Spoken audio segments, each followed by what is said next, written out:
RSS BJP சங்க பரிவார் கும்பல் உருண்டு பிறண்டு அழுது கதறிட்டு கிடக்குங்க. நீங்க ஒரு திட்டத்தை கொண்டு வந்தா அது மனிதகுல விரோத திட்டமா இருக்கும். நீங்க ஒரு திட்டத்தை கொண்டு வந்தா பொருளாதாரத்தால சாதியால மதத்தால ஒடுக்கப்பட்ட சாமானிய மக்களை கழுத்து நெரிக்கிற திட்டமா இருக்கும்.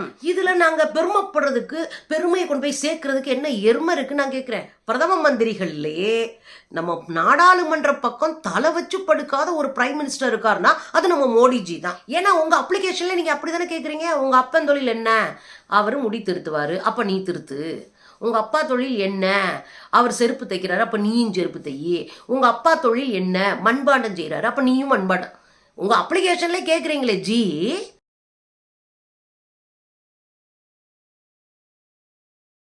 வணக்கம் தோழர்களே. விஸ்வகர்மா யோஜனா திட்டம் தமிழ்நாட்டில் ஒருபோதும் அனுமதிக்க மாட்டோம், இங்க நடைமுறைக்கு வர விடமாட்டோம் அப்படின்னு அடிச்சு ஆடி இருக்காரு தமிழ்நாட்டினுடைய முதலமைச்சர் ஸ்டாலின் அவர்கள். ஆர்எஸ்எஸ் பிஜேபி சங்க பரிவார் கும்பல் உருண்டு பிறண்டு அழுது கதறிட்டு கிடக்குங்க. அதுலயும் சில பேர் சொல்றாங்க வேணும்னே இவர் இப்படித்தான் பண்றாரு, நல்ல நல்ல திட்டமா நாங்க கொண்டு வர்றோம், ஆனா அதை நிறைவேற்ற மாட்டாரு, ஏதாவது ஒரு நொட்டின சொல்றாரு, அதை நொட்டின சொல்லி நிறைவேற்ற விடாம ஆக்கிடுறாரு. இப்ப கூட பாருங்க, இந்த விஸ்வகர்மா திட்டம் சாதிய புகுத்துதுன்னு சொல்றாரு. இதெல்லாம் நியாயமா? இவருக்கு என்ன பயம்னா, இந்த திட்டத்தை நிறைவேற்றினா இந்த புகழெல்லாம் இந்த பெருமையெல்லாம் மோடிஜிக்கு போயிரும்னு பயப்படுறாரு. ஏங்க உங்களுக்கே கூச்ச நாச்சம் இல்லையா? மோடிஜியை கழுவி ஊத்துற ஊரில் உட்காந்துட்டு என்ன பேசிகிட்டு இருக்கீங்க? இல்லை நான் கேட்குறேன் தெரியாமலே, அப்படி என்ன அறுத்து தள்ளிட்டீங்க திட்டமிடுறது? நீங்கள் ஒரு திட்டத்தை கொண்டு வந்தால் அது மனிதகுல விரோத திட்டமாக இருக்கும். நீங்கள் ஒரு திட்டத்தை கொண்டு வந்தால் பொருளாதாரத்தால் சாதியால் மதத்தால் ஒடுக்கப்பட்ட சாமானிய மக்களை கழுத்து நெரிக்கிற திட்டமாக இருக்கும். நீங்கள் ஒரு திட்டம் கொண்டு வந்தீங்கன்னா பணக்காரனுக்கு கால் விடுற திட்டமாக இருக்கும். இதில் நாங்கள் பெருமைப்படுறதுக்கு பெருமையை கொண்டு போய் சேர்க்கறதுக்கு என்ன எருமை இருக்குன்னு நான் கேட்குறேன். இல்லை ரொம்ப சிம்பிளாகவே கேட்குறேன். மோடிஜி இந்த வேர்ல்டு மேப் இருக்குல்ல, வேர்ல்டு மேப்பு, அதில் சின்னதாக தெரிகிற ஊரு கூட போய் இறங்கி பார்த்துட்டுட்டாரு. இருக்கிற வரைக்கும் மாப்பிள்ள கவர்மெண்ட் செலவில் போனோமா கமுக்கமாக வந்தோமா நண்பங்களுக்கு போய் அங்கே ஆர்டர் பிடிச்சி கொடுத்தோமான்னு இருக்கணும் அப்படின்னு இருக்கிற இடம் தெரியாமல் இருக்காரு எங்கள் ஜி 56 இன்ச் மோடி. பிரைம் மினிஸ்டராக இருந்தால் தான் போய் மணிப்பூருக்கு போயிருப்பார்ல, பிரைம் மினிஸ்டராக இருந்தால் தான் உத்தரப்பிரதேசத்தில் போய் என்னையா கலவரன்னு கேட்டிருப்பார்ல. அவரே இருக்கிற இடம் தெரியாம இருக்கிறாரு. நாங்க என்னத்தை பண்ண வர? இதுல இன்னொரு கொடுமை என்ன தெரியுங்களா? பிரைம் மினிஸ்டர்களே இது வரைக்கும் இந்தியாவினுடைய விடுதலை இந்தியாவினுடைய பிரைம் மினிஸ்டர்களே பிரதம மந்திரிகள்லே நம்ம நாடாளுமன்ற பக்கம் தலை வச்சு படுக்காத ஒரு பிரைம் மினிஸ்டர் இருக்காருன்னா அது நம்ம மோடிஜி தான். எப்பயாவது ஒரு நாள் போவாரு, நம்ம ஆளுங்க மொத்தமா சேர்த்து அடிச்சு அனுப்பிடுவாங்க, தெரிச்சு ஓடுவாங்க, பின்னாடி நின்றுட்டு mister prime minister, mister prime minister please ப்ளீஸ்னுவாங்க. அவர் ஐயோ இருந்தா அடிச்சிருவாங்க மாப்பிள்ள, ஓடு ஓடு ஓடுன்னு ஓடுவார். இதெல்லாம் நம்ம பார்க்காமலே இருக்கோம். ஏங்க பிரைம் மினிஸ்டர் சவுக்கிதாரா இருந்தா, பிரைம் மினிஸ்டர் வலுவான மனுஷனா இருந்தா, பிரைம் மினிஸ்டர் இந்த நாட்டை நேசிக்கிறவராக இருந்தா, பிரைம் மினிஸ்டர் பார்ப்பன ஆதிக்கத்தை வரவிடாம எல்லோருக்குமான வாய்ப்பை கொடுக்கணும்னு நினைக்கிறவராக இருந்தா, 1.5 வருஷமா பத்தி எரிஞ்சிட்டு இருக்கு மணிப்பூர். பெண்கள் கூட்டு பாலியல் வல்லுறவுக்கு ஆளாகிறாங்க. குழந்தைங்களை மண்ணெண்ணெயை ஊற்றி பெட்ரோலை ஊற்றி எரிச்சிட்டு இருக்கானுங்க. துப்பாக்கியால நாய் நரிகளை சுடுவது போல சுட்டுக்கிட்டு இருக்கிறாங்க.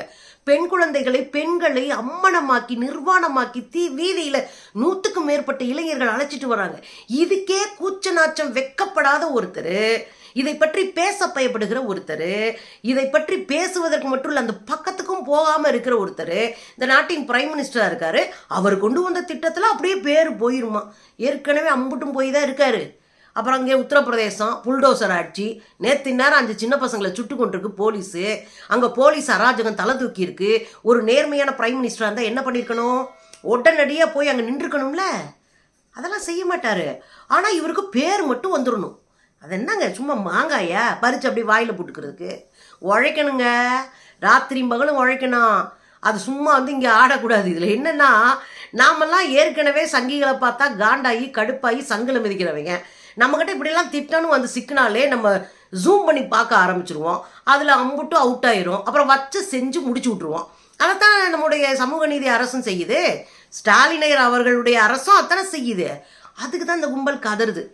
இது என்ன ஆகி போச்சுன்னா, ஏதோ பெருசாக கடைஞ்செடுந்து ஒரு நல்ல திட்டத்தை கொண்டு வந்த மாதிரி. அது வேற ஒன்றும் இல்லைங்க. துணி தைக்கிறவங்க, கப்பல் கட்டுறவங்க, கப்பல்னா பெரிய பெரிய கப்பல் அது இல்லை, சின்ன போட்டு கட்டுறவங்க, அப்புறம் வந்து தச்சு வேலை செய்கிறவங்க, மண்பானை வேலை செய்கிறவங்க, பொம்மை செய்கிறவங்க, இது மாதிரி ஒரு 18 வகையான சிற்பம் செய்கிறவங்க, இப்படி 18 வகையான தொழில். இந்த தொழிலுக்கெல்லாம் பயிற்சி கொடுக்க போகிறாராம். இந்த தொழில்கள் எல்லாமே சாதி அடிப்படையான தொழில்கள். மரபு ரீதியாக ஒரு சாதியா தொடர்ந்து தன்னுடைய பிள்ளைகள் வழியாக, பேரம்பேத்திகள் வழியாக தலைமுறையாக செஞ்சிட்டு இருக்கிற தொழில். இதில் என்ன பெருமை இது வேண்டி கிடக்கு? இந்த தொழிலுக்கு 3 லட்சம் ரூபா கடன் கொடுப்பாராம், 5% வட்டி போட்டு வாங்கி வரான். இதில் என்ன பெருமை இருக்குது? அதில் 15 நாளைக்கு நமக்கு ட்ரைனிங் கொடுப்பாராம், அதுக்கு 500 ரூபா கொடுப்பாராம். இதில் என்னங்க பெருமை இருக்குது? ரெண்டாவது விஷயம் என்னென்னா, 18 வயசுலேயே லோனை கொடுத்துருவாங்களாம். அப்புறம் நீ வந்து தெருவில் திரி, 18 வயசில் படிக்க போகாத, மாடு மேயி. அதானே நடக்க போகுது. இப்போ என்ன இதுக்குள்ளே இருக்கிறதுனா, கவனமாக எவனும் படிக்காமல் பார்த்துக்கணும். ஏன் படிக்காமல் பார்த்துக்கணும்? படித்தா அறிவு வந்துடும். அறிவு வந்தால் பகுத்தறிவு வளரும். பகுத்தறிவு வளர்ந்தா கேள்வி கேட்க ஆரம்பிச்சிருவோம். கேள்வி கேட்டால் காவிகள் ஆட்சியில் இருக்க முடியாது, மக்கள் எழுச்சி வந்துடும். அந்த பயத்தில் ஒரு பெரிய சமூகத்தை படிக்காதவர்களாக்கி காலுக்கடியில் உட்கார வைக்க திட்டம் தான் இந்த விஸ்வகர்மா திட்டம். அப்போ இதை எப்படிங்க நம்ம அங்கீகரிப்போம்? சங்கியை கேட்குறாங்க, சாதி தொழிலா இதை வச்சிருக்கிறோம்? இல்லைங்க, 18 தொழிலில், தையல் தொழிலில் சாதி இருக்கா? சிற்ப தொழிலில் சாதி இருக்கா? சொல்லுங்க. கப்பல் கட்டும் தொழிலில் சாதி இருக்கா அப்படின்னானுங்க. இதெல்லாம் வேற யாராவது படிக்காம பான் பீடா போட்டுட்டு துப்பிட்டு இருக்கிற ஆளுகிட்ட போய் வையே. இதெல்லாம் சொல்லக்கூடாது, கடுப்பேத்துறாங்க இவரானார். அதனால கடுப்பா சொல்றேன். இதெல்லாம் எங்க ஆள்கிட்ட வச்சுக்கிறாத. இதுல என்னன்னா, கப்பல் கட்டுகிற தொழில் இருக்குல்ல, அதுவும் சாதி தொழில் தான். காலமாக ஜாதி குழுவினர் தான் அந்த தொழிலும் செஞ்சாங்க. அவங்களுக்கு கம்மியர்னு பேரு சங்க இலக்கியத்துல. இப்போ கரையார்னு பேரு. ஈழத்துலயும் அவங்களுக்கு கப்பல் கட்டுற அந்த சாதிக்கு கரையார்னு பேரு, இங்கேயும் அந்த ஜாதிக்கு கரையார்னு தான் பேரு. இந்த ஜாதி பேர் உடையவர்கள், இந்த ஜாதியில இருக்கிறவங்க தான் கப்பல் கட்டக்கூடிய வேலைகளை செய்யறாங்க. இது என்ன புதுசா கண்டுபிடிச்சீங்க? சிற்பம் வடிப்பவர்கள் சாதி, அவங்க தாங்க விஸ்வகர்மான்ற ஜாதிக்குள்ள வர்றாங்க. அப்புறம் துணி தைக்கிறவர்கள் எந்த ஜாதியில் வருகிறார்கள்? எல்லோரும் தானே தைக்கிறீர்கள்? இல்ல, துணி தைக்கிறவங்களுக்கு ஜாதி இருக்குங்க. பார்ஜி என்கிற ஒரு குழு, ஒரு இனக்குழு பார்ஜி. அந்த பார்ஜி இனம்தான் இந்துவாகவும் இருக்கிறாங்க, முஸ்லிம்ஸாவும் இருக்கிறாங்க. இந்து முஸ்லீம் 2 இனத்திலையும் இருக்கிறாங்க, 2 பிரிவுலையும் இருக்கிறாங்க. அந்த பார்ஜி ஜாதியை சேர்ந்தவர்கள் துணி தைக்கிறாங்க. வடக்க ஃபுல்லா துணி தைக்கிறவங்க பார்ஜி ஜாதியை சேர்ந்தவங்க இருக்காங்க. இப்போ கொஞ்சம் அறிவியல் முன்னேற்றத்தில் அங்கங்கே சின்ன மாறுதல் வருதுன்னு வைக்கிங்களே. ஆனால் ஜாதியாக தான் துணி தைக்கிறான். ஏன்னா உங்கள் அப்ளிகேஷனில் நீங்கள் அப்படி தானே கேட்குறீங்க. உங்கள் அப்பன் தொழில் என்ன? அவர் முடி திருத்துவார், அப்போ நீ திருத்து. உங்கள் அப்பா தொழில் என்ன? அவர் செருப்பு தைக்கிறாரு, அப்போ நீயும் செருப்பு தையி. உங்கள் அப்பா தொழில் என்ன? மண்பாண்டம் செய்கிறாரு, அப்போ நீயும் மண்பாண்டம். உங்கள் அப்ளிகேஷன்லேயே கேட்குறீங்களே ஜி, மரபு சார்ந்த தொழிலா? உங்களுக்கு ஒரு குருஜி உட்காந்து கற்றுக் கொடுத்தாரா? உங்கள் அப்பாவினுடைய தொழிலா? இது உங்கள் குடும்ப தொழிலான்னு அப்ளிகேஷனில் ஏன் கேட்குறீங்க? எதுக்கு கேட்குறீங்க? நீங்கள் யோகியர் தானே, இதெல்லாம் ஏன் கேட்கணும்? உனக்கு அந்த திறமை இருந்தால் யார் வேணாலும் வாயா அப்படின்னு சொல்லியிருந்தா நீங்கள் நல்லது செய்ய போகிறீங்கன்னு அர்த்தம். ஆனால் ஜாதிக்காரனா பார்த்து மரபு வழியாக நீ அந்த தொழிலில் கை தேர்ந்தவன் என்றால் உனக்கு உதவி செய்வேன். அது அப்படின்னா ஜாதியா இருந்து உள்ளேயே உட்காரு, நான் 3 லட்சம் கொடுக்குறேன் அப்படின்னு தான் அதுக்கு பொருள். காரணம் இன்னொன்று இருக்குங்க. வடக்க பார்த்தீங்கன்னா நிறைய கல்வி சூழல் இல்லை. 55 கிலோமீட்டர் கூட ஒரு பள்ளிக்கூடம் இல்லை. தொழில் நிறுவனங்கள் பெருசா இல்லை. எல்லாரும் மூட்டை முடிச்சுகளோடு கொத்தடிமையாக பக்கத்தில் இருக்கிற மாநிலங்களில் போய் செத்து புழுங்கி சாகுறாங்க அங்கே இருக்கிற தொழிலாளர்கள். இதில் என்ன செய்யணும் பார்க்குறாங்கன்னா, இப்போ தமிழ்நாட்டுக்கு வர்றாங்கன்னு வச்சுக்கோங்க, இங்கே அரசியலை கற்றுக்குறாங்க, இங்கே சமூக சூழலை புரிஞ்சுக்கிறாங்க. ஒரு உதாரணம் சொல்லவா? நீயா நானாவில் ஒரு நிகழ்ச்சியில் வட இந்திய தொழிலாளர்கள் பேசுகிறாங்க, விவாதிக்கிறாங்க. அப்படி விவாதம் பண்ணும்போது ஒரு வட இந்திய தம்பி சொல்கிறாரு, நான் இங்கே வந்து எனக்கு பெரிய ஆச்சரியமாக இருந்துச்சுங்க, இந்த ஊர் எப்படி பண்பட்ட ஊராக இருக்குன்னு பாருங்கள்.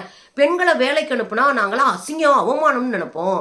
ஆனால் இங்கே பெண்கள் நிறைய படிக்க போகிறாங்க, நிறைய வேலைக்கு போகிறாங்க. இங்கே வந்து தான் அது அசிங்கம் இல்லை, அவமானம் இல்லை. அப்படி நம்ம படிக்க வைக்கணும், வேலைக்கு அனுப்பணும்னு நான் கற்றுக்கிட்டேன்றாரு. இந்த கத்துக்கிறதுக்குள்ள அண்டர்லைன் பண்ணிக்கோங்க. அதுதான் மோடிக்கு பயத்தை கொடுத்திருக்கிறது. இங்க வேலை இல்லைன்னு தானே இவன் போறான். தமிழ்நாட்டுக்கு போயிட்டு வந்து அரசியல் பேசுறாமப்ல லோக்கல்ல வந்து அப்படின்னு அவங்களுக்கு ஒரு பயம். அப்ப இவனை இவ்வளவு தூரம்லாம் வளர விட்டுறக்கூடாது, உள்ளூர்லேயே வச்சு முடிச்சு விட்டுறணும். அதுக்கு தான் விஸ்வகர்மா. உள்ளூர்ல வச்சு முடிச்சு விடுறதுக்கு பேர் தான் விஸ்வகர்மா. அவங்க வெளியே போய் எங்கேயும் 4 ஊரை பார்த்துடக்கூடாது, 4 தெருவை பார்த்துடக்கூடாது, 4 அரசியலை பார்த்துடக்கூடாது, 4 நல்லதை கற்றுக்க கூடாதுன்ற பயத்தில் உருவாக்கி வச்சதான் விஸ்வகர்மா. இது எப்படிங்க நம்ம ஆதரிக்க முடியும்? இதில் கூடுதலாகவே ஒன்று சொல்கிறேனே, எப்பாடுபட்டாவது இந்தியாவுக்குள்ள சாமானிய மக்களை படிக்க விட்டுறக்கூடாது. அதுக்கு தான் புதிய கல்விக் கொள்கை. புதிய கல்விக் கொள்கையில் 3ஆம் வகுப்பு படிக்கும்போது அவங்களுக்கு தொழிற்கல்வி கற்றுக் கொடுக்குறாங்க. 3ஆம் வகுப்புல எதுக்கு தொழிற்கல்வி? அது விளையாண்டுட்டு போகுது, அது ஜாலியாக இருந்துட்டு போகுது, கீழே மேலே ஏறி கீழே விழுந்து எந்திரிச்சிட்டு போகுது. அப்படிதான் நாங்களாம் வளர்ந்தோம். அதுக்கு எதுக்கு தொழிற்கல்வி? 3ஆம் வகுப்புல என்ன தொழிற்கல்வி கொடுப்பேன்? நாங்கள் மண்பாண்டம் செய்ய கற்றுக் கொடுப்போம், மர வேலை செய்ய கற்றுக் கொடுப்போம், நாங்கள் கரண்ட் வேலை செய்ய கற்றுக் பிளம்பர் வேலை. இதெல்லாம் என்னையா வேலை?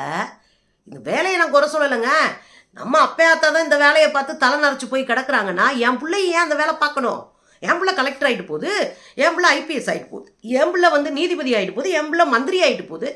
நாங்கள் ஏன் அங்கேயே கிடக்கணும்? இருக்குல்ல, அதை கேட்டக்கூடாதுன்னு தான் 3ஆம் வகுப்புலேயே உனக்கு தொழிற்கல்வி. 8 வயசில் தொழிற்கல்வினா ஒரு 6ஆப்பு 7ஆப்பு வரும்போதே அதில் ஓரளவுக்கு அவன் பயிற்சியை வச்சுருவான். பயிற்சி வச்சு 4 காசை பார்த்துட்டா படிக்க மாட்டான். இதுதான் மோடிக்கு வேணும். நீங்கள் புதிய கல்விக் கொள்கையிலே அதான் இருக்குது. அதுக்கப்புறம் வைக்கிறான். இதில் ஒரு வேளை கற்றுக்கிட்டு போகாமல் உள்ளே உட்காந்துட்டான்னா மொத்தமாக வெளியடிக்கிறதுக்கு பரீட்சையை வச்சு விட்ருவோம் அப்படின்ட்டு 3ஆம் வகுப்பில் ஒரு பொது தேர்வு, அரசாங்க தேர்வு, 5ஆம் வகுப்பில் 1, 8ஆம் வகுப்பில் 1, 9ஆம் வகுப்பில் 2, 10ஆம் வகுப்பில் 2, 11ஆம் வகுப்பில் 2, 12ஆம் வகுப்பில் 2, 11 எக்ஸாமு.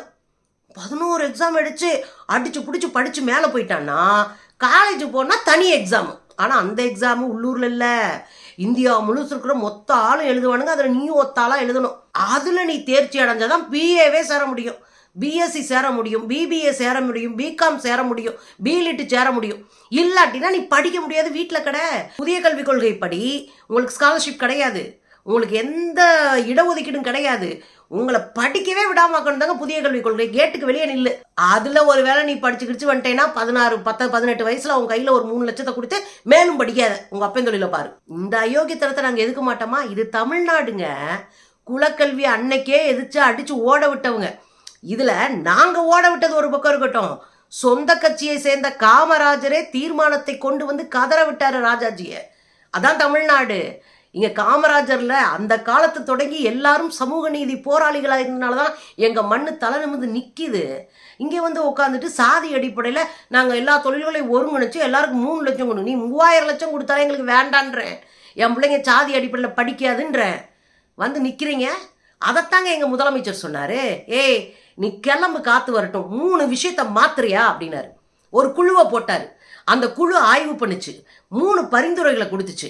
முதல்ல அப்பன் தொழில், சாதி தொழில், குலத்தொழில், இந்த அடிப்படையில் தான் ஒருத்தனை தேர்ந்தெடுப்பேன் அப்படின்னு அப்ளிகேஷனில் போட்டிருக்க பாரு. அதை தூக்கியா. எல்லா கலைஞர்களுக்கும், அவங்க குலத்தொழில் அல்லாமல் இருக்கலாம், இதில் விருப்பப்பட்டு வந்திருக்கலாம், அல்லது விருப்பப்பட்டு செய்யலாம்னு நினைக்கலாம், யாராக இருந்தாலும் உள்ளவா அப்படின்னு ஃபார்மை மாற்று. அதுக்கப்புறம் அந்த 18 வயசில் கூப்பிட்டு பிள்ளைங்க பொழப்பு கெடுக்கிற பாரு, படிக்க விடாம ஆக்கி காசை காமிச்சு அவன் பாட்டுக்கு 5 10 சம்பாரிச்சு தெருவில் திருலான் இருக்கான் பாரு, அதை மாற்று. 35 வயசுக்கு மேலே தான் கொடுப்பேன்னு சொல்லு. அதுக்குள்ளே அவன் படிச்சு கிடிச்சு முடிச்சு அவனுக்கு பிடிச்ச ஒரு துறையில் அதில் அவன் மண்பானை செய்யணும்னு வந்தானா வரட்டும். அதில் படித்து முடித்த பிறகு அவன் ஒரு தச்சு வேலை செய்வேன்னா வரட்டும், நான் சிற்பியாக போகிறேன்னா வரட்டும், ஓவியம் என்ன வேணாலும் வரட்டும். அவன் அடிப்படையில் ஒரு கல்வியை கற்றுக்கிட்டானா அதுக்கு மேலே அவன் என்ன நினைக்கிறானோ அதுவாகட்டும். அதில் எங்களுக்கு மாற்றுக்கத்தில் 35 வயசுக்கு மேலே அவனுக்கு நீங்கள் செய்யுங்க, அதை ஏற்றுக்கங்க. அப்புறம் இது வரைக்கும் பயனாளிகள் இருக்காங்களா, அப்ளிகேஷன் ஃபார்மை ஃபில் பண்ணி போட்டீங்க, உங்கள் அப்பா தான் உங்கள் தாத்தா இந்த வேலை தான் பார்த்தாரு, எல்லாத்தையும் போட்டு அனுப்பிட்டீங்க. இந்த பயனாளி சொல்கிறது உண்மைதானான்னு கண்டுபிடிக்கிறதுக்கு கிராம பஞ்சாயத்து நிர்வாகம் போய் கணக்கெடுத்து உண்மை சரிபார்க்குமா. 10 ரூபா கொடுத்தா முடிச்சு விட்டு போயிடுவாங்க இல்லையா? ஆனால் கிராம நிர்வாக அலுவலர்கள்ட்ட கொடு. அவள் ஒருத்தர் 5 வருஷத்துக்கு இருக்கலாம், அவர் வேறையாக இருக்கலாம், அவங்க சாதிக்காரங்களாக இருக்கலாம், வேற ஒரு சாதிக்காரர் சர்டிஃபிகேட் கொடுக்க மாட்டேன்னு சொல்லலாம், இல்லை இது பொய்ன்னு சொல்லலாம், எதா வேணாலும் சொல்லலாம். இல்லை இவனை முன்னேற விடக்கூடாதுன்றக்காக உட்கார வச்சு அடித்து முடிச்சு விட்டுடலாம். அது இதுக்கு கிராம நிர்வாக அலுவலர்கிட்ட கொடுங்க அப்படின்னு பரிந்துரை கொடுத்துருக்கோம். இது 4ஆம் தேதி ஜனவரி 4ஆம் தேதி அனுப்பிட்டோம். 2024 ஜனவரி 4 அனுப்பிட்டோம் ஒரு கடிதம். அது பிரைம் மினிஸ்டருக்கே அனுப்பினோம். அது 3 மாதம் கழிச்சு மார்ச் மாதம் 24ஆம் தேதி நினைக்கிறேன் திரும்ப ஒரு கடிதம் வருது. இந்த மாற்றம்லாம் செய்யுங்க, நாங்கள் ஒரு குழுவை போட்டு ஆய்வு பண்ணி கொடுத்துருக்கோன்னு நம்ம கடிதம் அனுப்புனா அங்கேருந்து வர்ற கடிதம் சும்மா மொட்டையாக வருது. அப்புறம் அவங்க எந்த கடிதாசி அனுப்புவாங்க, மொட்டை கடிதாசி அனுப்பிட்டாங்க. அதுக்கப்புறம் நம்ம காண்டாகி கடுப்பாகி இப்போ நேற்று நம்முடைய முதலமைச்சர் நாங்கள் இதை நிராகரிக்கிறோம், உங்கள் விஸ்வகர்மா யோஜனா திட்டத்தை இப்படியே நிறைவேற்றினா அது சாதியை வளர்க்கும், சாதிய தொழில்களை வளர்க்கும், சாதி அடிப்படையில் மக்கள் பிரிவுபடுவதற்கான வாய்ப்பை உருவாக்கும், சாதியை வச்சு ஒரு தொழிலை செஞ்சு அந்த மக்கள் நலிவடைஞ்சு போகிறதுக்கு வாய்ப்பு இருக்கும். எனவே இதை நான் கையில் எடுக்க மாட்டேன் சாதி அடிப்படையில். அப்புறம் எப்படி எடுப்பேன்? இதில் விருப்பம் எடுக்கிற யார் வேண்டுமென்றாலும் தொழிலுக்கு வரலாம். ஆனால் 35 வயசுக்கு மேலே. இதுக்கு நாங்கள் சிறப்பாக ஒட்டுமொத்த கைவினை கலைஞர்களுக்கும் அதிகாரம் கொடுக்கணும், அவங்க வளர்த்தெடுக்கணும், சந்தையை ஏற்படுத்தி கொடுக்கணும். அதற்கான விரிவான திட்டம் ஒன்றை நாங்கள் தயார் செய்ய போகிறோம். வச்சாங்களா ஆப்பு? மோடிக்கு ஆப்பு வச்சோமா? விரிவான திட்டமிடலை வைத்து நாங்கள் நிதி உதவி பண்ணுவோம், பயிற்சி கொடுப்போம், பொருள்களை விற்பதற்கான ஏற்பாடு செய்வோம், ஒரு கூட்டு பணியினை செய்து அந்த கலைஞர்களை வென்றெடுப்போம், அந்த கலைத்துறையை நாங்கள் காப்பாற்றுவோம். ஆனால் எந்த சாதி யார் வேணாலும் வரலாம், கலைஞர்களாக இருக்கிற யார் வேணாலும் வரலாம் அப்படின்னு எங்கள் திட்டமிடல் இருக்குன்னு சொல்லிவிட்டாருங்க. அப்புறம் என்ன? ஐயோ ஐயோ ஐயோ ஐயோ, தமிழ்நாடு எந்த திட்டமிடலையும் ஏற்றுக்க மாட்டேங்குது. சிஏஏ போராட்டம்னா போராட்டம் தான் பண்ணுது, ஏற்றுக்க மாட்டேங்குது. விவசாய சட்டம்னா போராட்டம் பண்ணுது, ஏற்றுக்க மாட்டேங்குது. ஒரே நாடு ஒரே தேர்தல்னா போராட்டம் பண்ணுது, ஏற்றுக்க மாட்டேங்குது. அதுக்கப்புறம் முத்தலாக் சட்டம்னா போராட்டம் பண்ணுது, ஏற்றுக்க மாட்டேங்குது. எதை கொண்டு வந்தாலும் புதிய புதிய கல்விக் கொள்கையா போராட்டம் பண்ணுது, ஏற்றுக்க மாட்டேங்குது. மோடி கொண்டு வரதெல்லாம் வேணும்னே எதிர்க்கிறாங்க. ஆமாம், வேண்டும் என்று தான் எதிர்க்கிறோம். ஏன்னா அதுக்குள்ள வேணும்னே நீங்கள் திணிச்ச சனாதனம் பல்லழிச்சுக்கிட்டு இருக்கு. ஸோ வேணும்னே எதுப்போம், தூக்கி எறிவோம்.